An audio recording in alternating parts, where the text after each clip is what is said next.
Of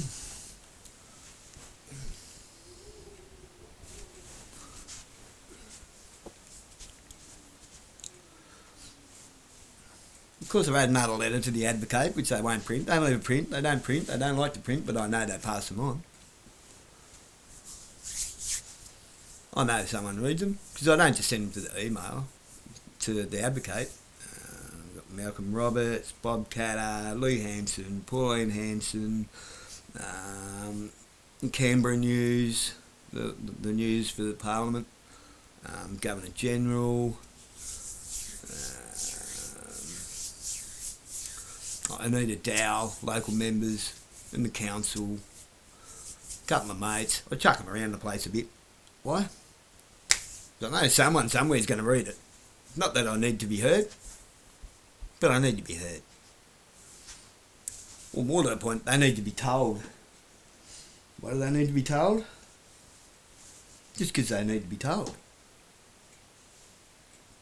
So we've got to start being smarter than we have been.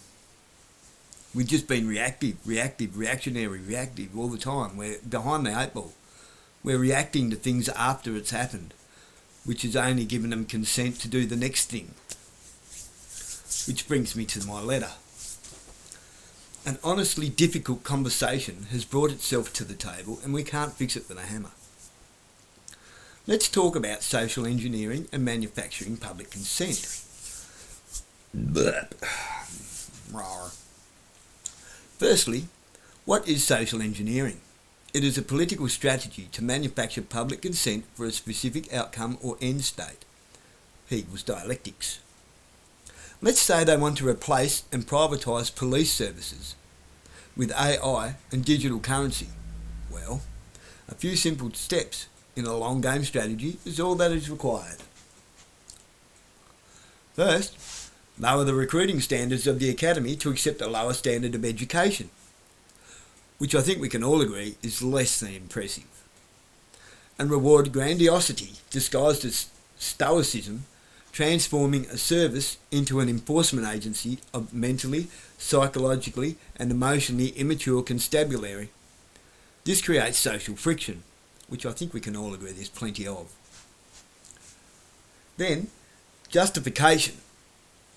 Bureaucratic revolving door prosecution legislature, compartmentalising the judicial system, making a mockery of the courts and judiciary, due process and jurisprudential query.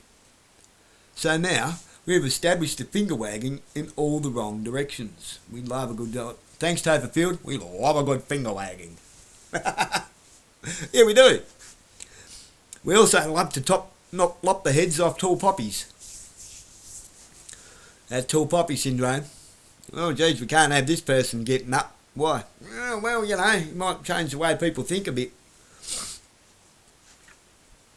Now, let's move to drugs and crime. And crime is drug related. But is drugs crime related? Depends where the crime's being committed. Addicts are created by a service set up to fail. The 2 in, 2 out prosecutor plea deal system, dreamt up by the humanitarian bureaucrats to stimulate a revenue growth dependent business model, wrapped up in a correctional services package. This has become a problem now, hasn't it? It needs to create a certain level of revenue to fuel itself, to fund itself. We can't fund it with our taxes anymore. Without the revenue, it dies. Addicts are created by a service that threw them overboard 30 years ago, but they got a pill for that, plus GST. Proudly sponsored by Pfizer. And the supply just keeps on flowing from above.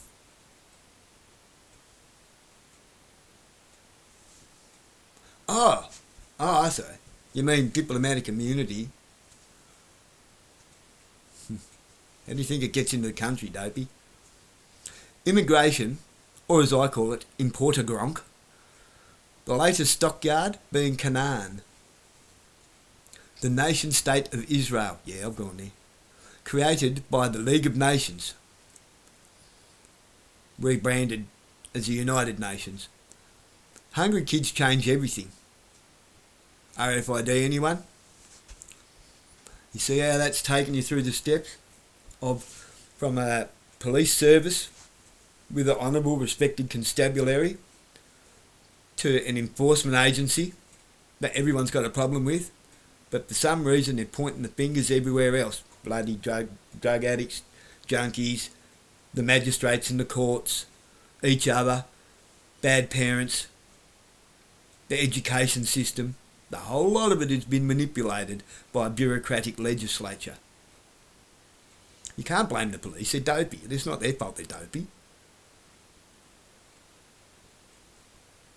Not as individuals. Like, this is where we got to get away from our tribalistic retardation.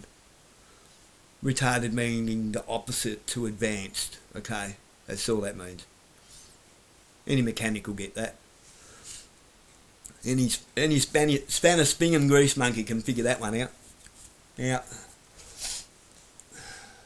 because of our tribalism, we blame the institution as a people group, or more to the point, we blame the people group as an institution, not the institution as a system.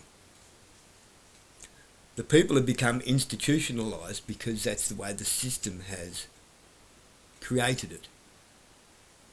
The system, we're fighting each other, which is only fighting ourselves, because that's how the system is set up. It's set up to fail. It's set up to fail us. It's set up to keep us all squabbling and fighting with one another.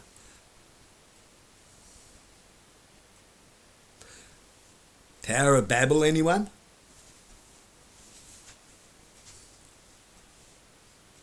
It's set up in a way where we all get on these things, whinge, bitch, piss and moan, fighting. I've got a new one. Fighting for our freedom of keystrokes, and never, ever using our God-given gift of voice, free will, critical thought and mind and a conscience to actually speak truth to power.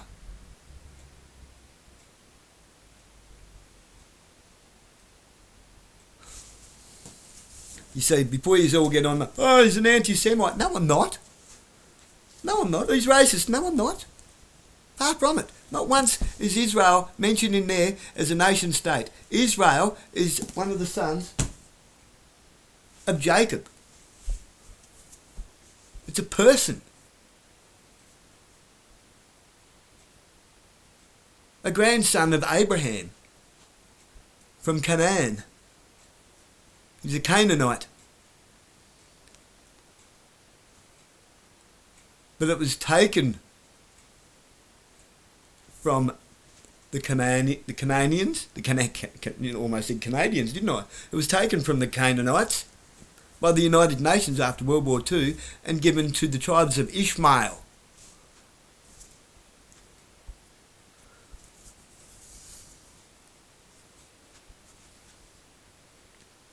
Being Jacob's uncle. If you look down through the bloodlines of Abraham. Ishmael is the illegitimate son of Abraham and his wife Sarai. So Abraham is actually Abraham.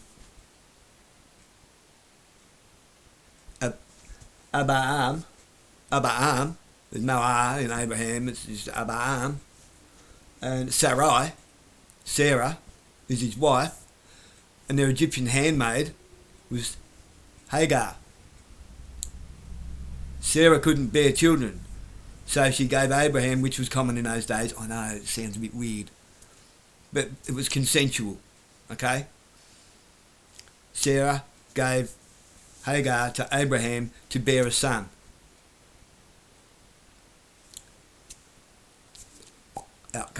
Outcome Ishmael, and Ishmael and Hagar, they got banished. Why? Bad behaviour. Ishmael ended up marrying his half-sister and having kids, creating the tribes of Arabia, the Arabic tribes.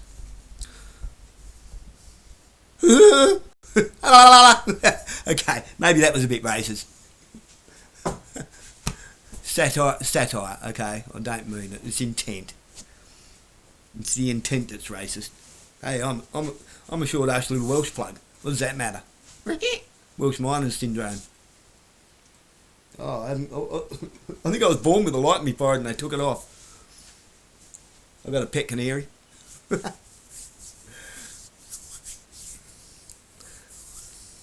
You got to have a joke. If you can't have a bit of a laugh at things and a laugh at yourself, what's the point? People have this is half our problem. We're taking everything so serious. Oh, it's their fault. It's their fault. Like little gremlins. How about we just start looking out for each other, looking after each other? We just walk away from the system. You can't run from it. That's reactionary. That's reactive. That's running away from something after it's started, after it's...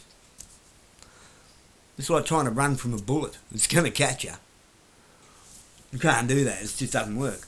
But you can walk away from it before the gun's loaded and they lose sight of you.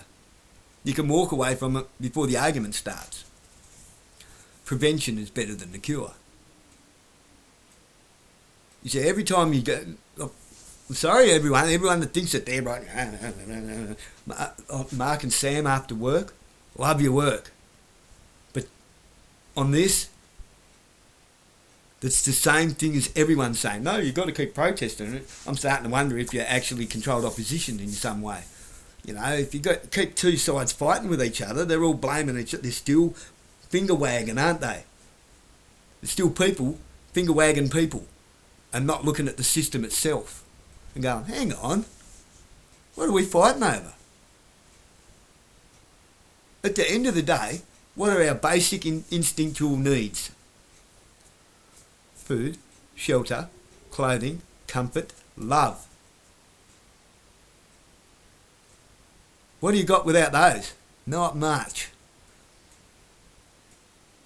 Chaos, degradation, decadence, homelessness. All the things that make up the basic description of hell. You know, that place on the other side of the Jerusalem wall where all their rubbish got sent and banished people would go to scavenge for food. Dealing with botulence, salmonella, rodents and pestilence, leprosy. That would get burnt out regularly. They'd set fire to it.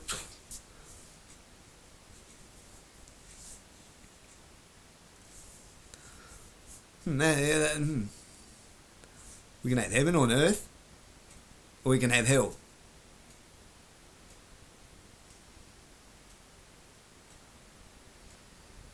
Are you starting to see how your religion's been bastardised? There's no such thing as religion. It's not in there. Nothing mentioned in there about religion. There's plenty in there about loving your brethren as you would love yourself. There's plenty in there about how charity should work. Charity is for the widows and the children, the needy and the vulnerable and the sick. It's not for men that should be looking after themselves. All you're doing is creating more charity cases. You're robbing from them the life lesson of, hey, about time you stood on your own 2 feet. Not only are you robbing from them that lesson, you're robbing from those who actually need it, who can't get it, because someone who doesn't deserve it got it. You're robbing from children, you're robbing from women and widows, orphans, all that. So no, you're not doing a good service. Charity, you're doing a disservice.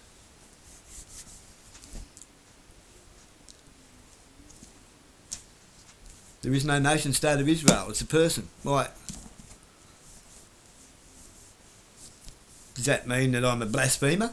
No, the opposite. the opposite. It means I've got my armour of God and I've picked up his sword. I'm speaking truth to power. The truth is that you can't fight a system. You can't hold it, you can't see it, you can't touch it, you can't smell it. You can kind of smell it if you've got your BS meter turned on. I smell bullshit, you know. Tastes a bit bullshitty too. How? By their fruits you shall know them. Don't listen to their words, look at what they do. Their words are empty. Just like the little crystal bubble in the labyrinth. What's the ending of the labyrinth? Jim Henson was a genius, an absolute genius in what he was trying to tell you with the labyrinth and with the dark crystal.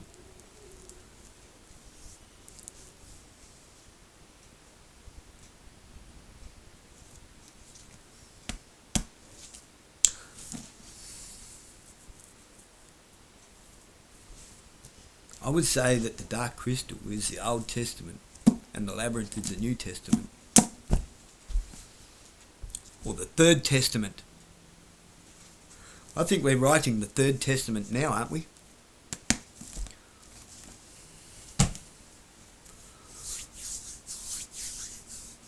What side of history do you want to be on in the Third Testament?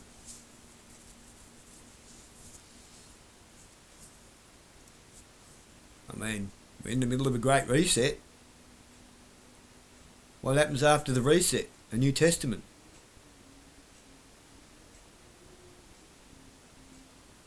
Some people lived through resets. Noah did.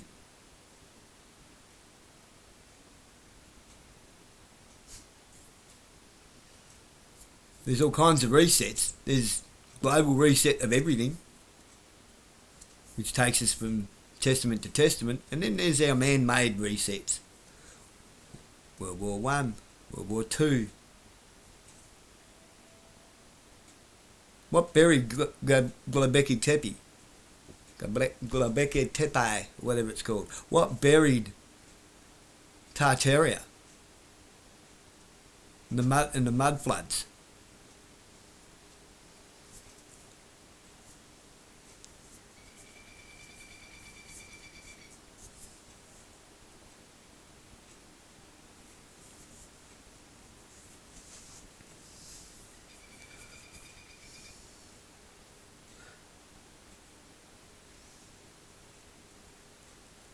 I'm just pausing for some silence.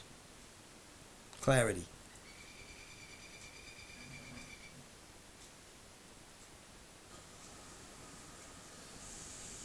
Yeah, I feel like I'm supposed to wrap it up here. That's what I'm feeling.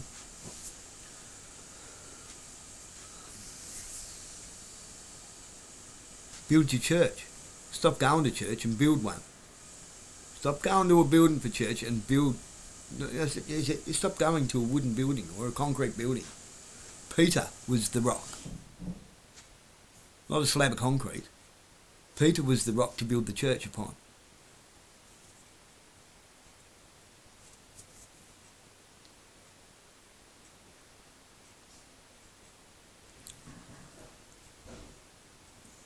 The church is not real estate. You've got to stop giving money to a bunch of grifters, tax-free grifters, and tax-exempt grifters, to fund a real estate enterprise run out of Vatican City. A territory, a foreign territory inside Rome. Inside Italy. Sorry. No, same thing. It's a territory. Everywhere is run from a foreign territory within a nation of states. Have you ever thought about that? Washington, DC, Washington State. Two different places.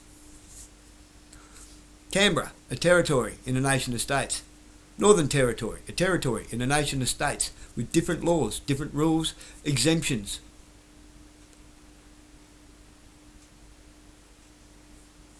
Whatever lotteries are ran in a state cannot be won in a territory, and vice versa. Prizes not redeemable in Northern Territory or Canberra, because they're a foreign territory. You can't win an Australian lottery and claim it in another country with different tax laws and everything else. It's not registered in there. It doesn't have an ABN in their country. They're not registered to it. You can't claim it. You see, Australia, we all have an Australian business number. Canberra has registered the government Commonwealth in the United States.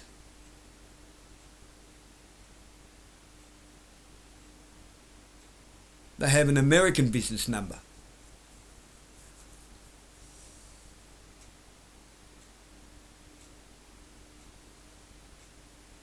And through fraudulent utterance, they have hitched us onto their ship, their citizenship.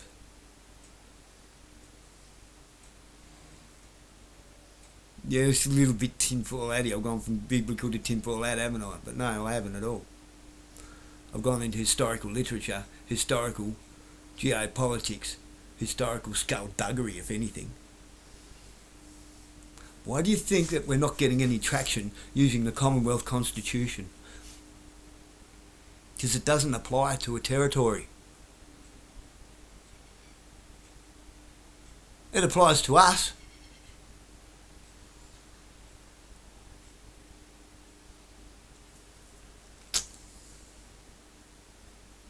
I think you'll find that the only way that we can really get the Governor-General to dissolve Parliament is to do it from outside of the territory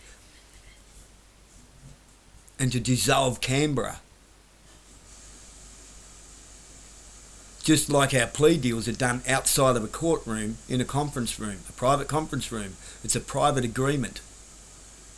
Magistrates got no jurisdiction over it. All they can do is make a ruling on what's on the table in the courtroom. It's usurpation, subversion and abscondation.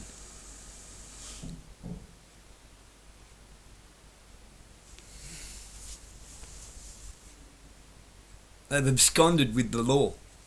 They've absconded with our God-given law and rights. This is an abusive, toxic relationship with a occupation. We are being occupied, not governed. This is dictatorial. I got the word out eventually. This is a dictatorial occupation of a foreign territory. If you can get your head round that without overcomplicating it and look at it from the simplistic point of view of, hang on, what are most primitive animals in the wild? Territorial. They mark their territory, that's their territory, you can't go in it. And they rarely come out of it. This is my territory. Anything that comes in it ends up food.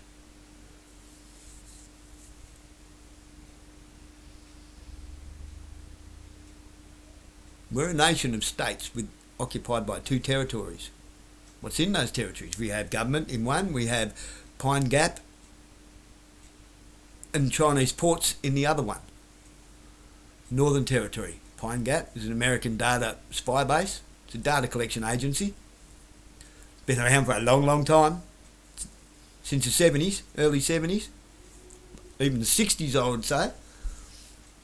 I can't remember exactly when it was built. But that was a little bit of the argument between Gulf Whitlam and Malcolm Fraser that we was, neither here nor there. Assuming one was Labor, one was Liberal, and Malcolm Fraser went on with everything that that Gulf Whitlam was given the arse for, apparently, allegedly. And Darwin's basically belongs to China. The port, everything. They definitely own it. They built the port. So, yeah, no, you're not going to protest, beg, steal and borrow your way out of this. You're not going to comply your way out of this. It doesn't work that way.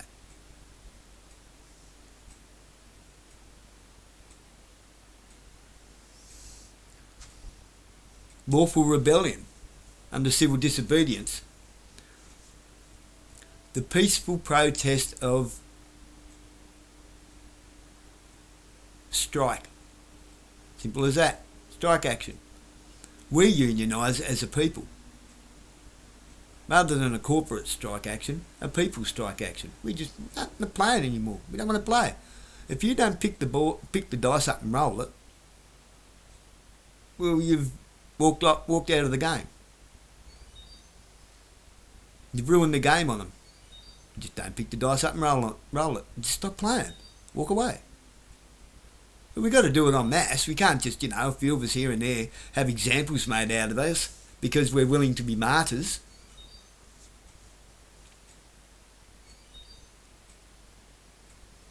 I'm not trying to rally up social uncohesion. I don't. Quite the opposite. Quite the opposite. We're not going to get cohesivity out of a belligerent system that's set up to fail, that's set up to create friction. How are we going to get cohesivity out of that? How are we going to have public peace? We're not. It can't work. It's impossible. But we're going to have social cohesivity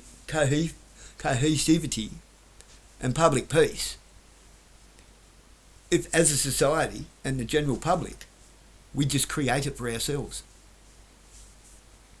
And all the naughty no goods and do goods that we don't want, is okay, straighten up and fly right, or off you go. Where?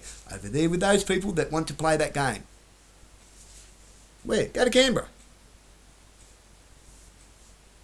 Not interested. You don't belong here. Okay, whatever you want to do in your home is your business, fine. It really doesn't matter how weird it is. But until it's made somebody else's business, it's their business. Leave them alone.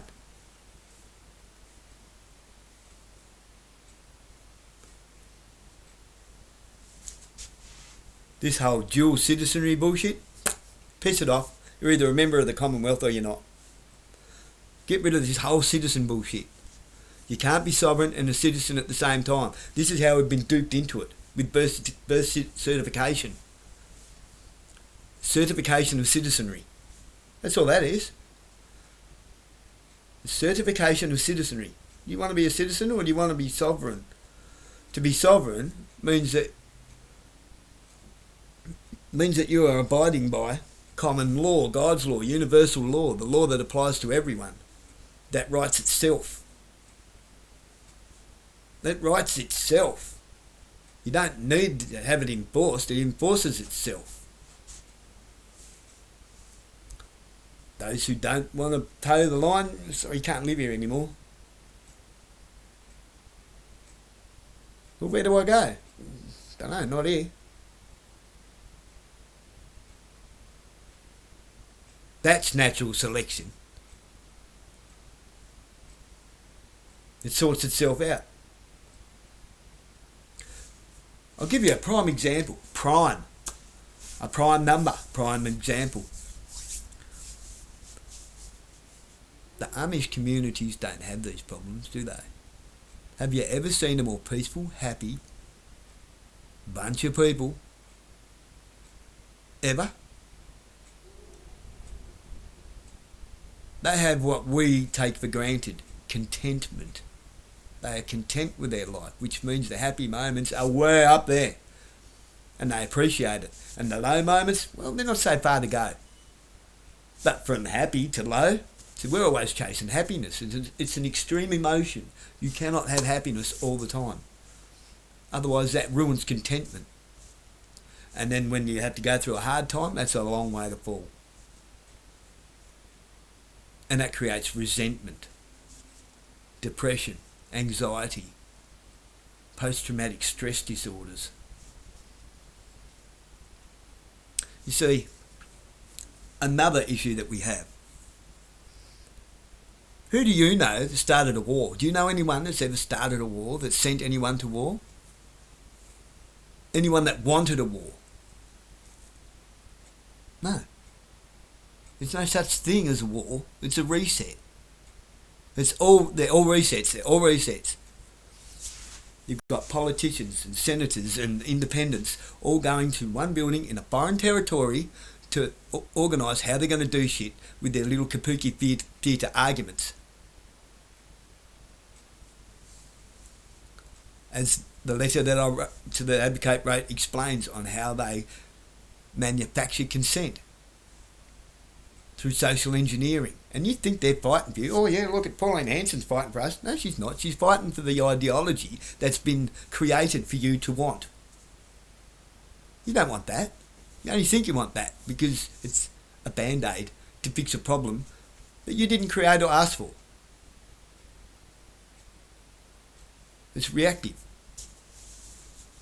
Past tense. But planned well before it happened.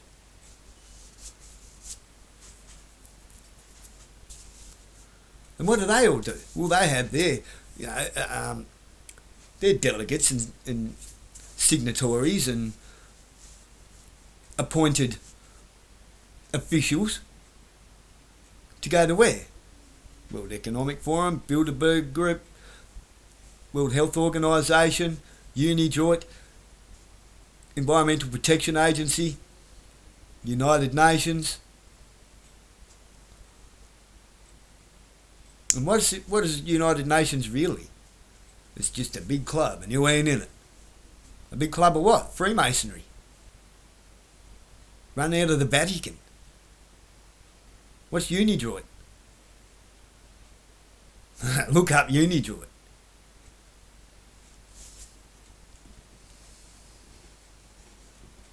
It's the economic revenue structure, which is an unelected bureaucracy that is international. It's worldwide. It's a worldwide bureaucracy that it's a think tank that creates international revenue, taxes, and monetary and economic structural law. Well, law with all capitals or law with all lowercase, but not capital L, little a, little w, God's law. It's the commandments of men taught as doctrine.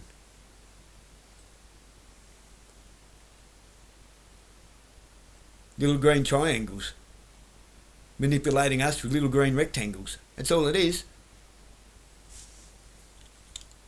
It's a Ponzi scheme. Compartmentalised Ponzi scheme.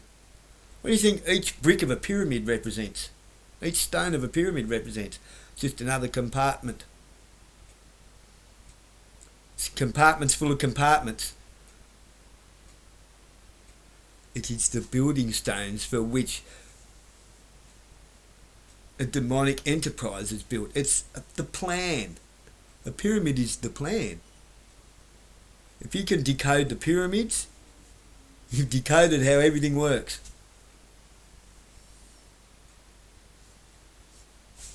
It's enough on that.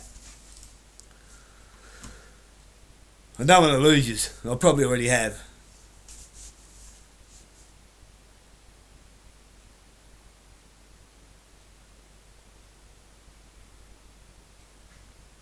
So, I'll finish with this. What came first, Egypt or the pyramids? What came first, Rome or the Roman Empire? Who nailed the world's only perfect man to a pole and then created Catholicism?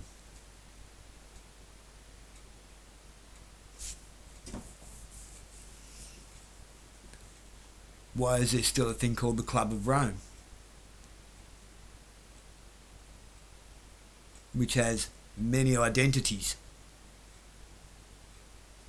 which I listed before? The Bilderberg Group, World Economic Forum, World Health Organisation, the Environmental Protection Agency, the United Nations, UNIDROIT. You still think Rome fell, or do you reckon maybe it's been run from the Vatican?